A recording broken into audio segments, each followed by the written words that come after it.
preachers, not R.G. Lee, it's not Stephen Olford, it's not Billy Graham.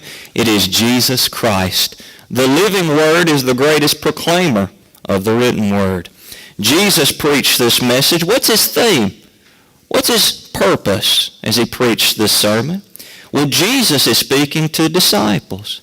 Jesus is speaking to those who are already saved.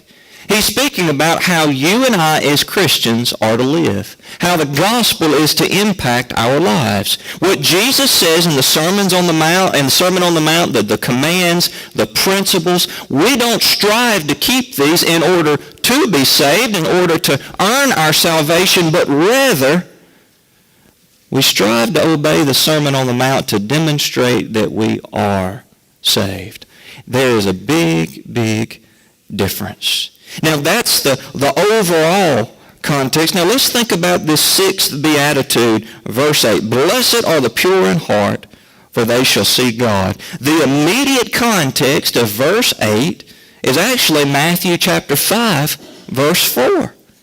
Jesus says there, blessed are those who mourn, for they shall be comforted. We covered this about a month ago. Let me jog your memory about verse 4.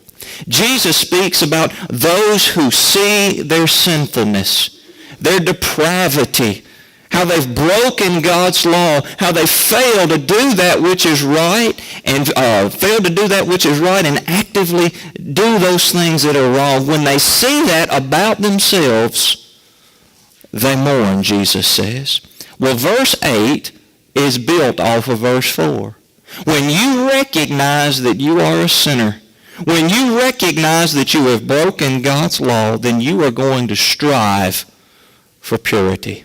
When God takes your heart of stone at salvation and gives you a new heart, a heart of flesh, you are going to strive on a daily basis to make sure that that heart is pure.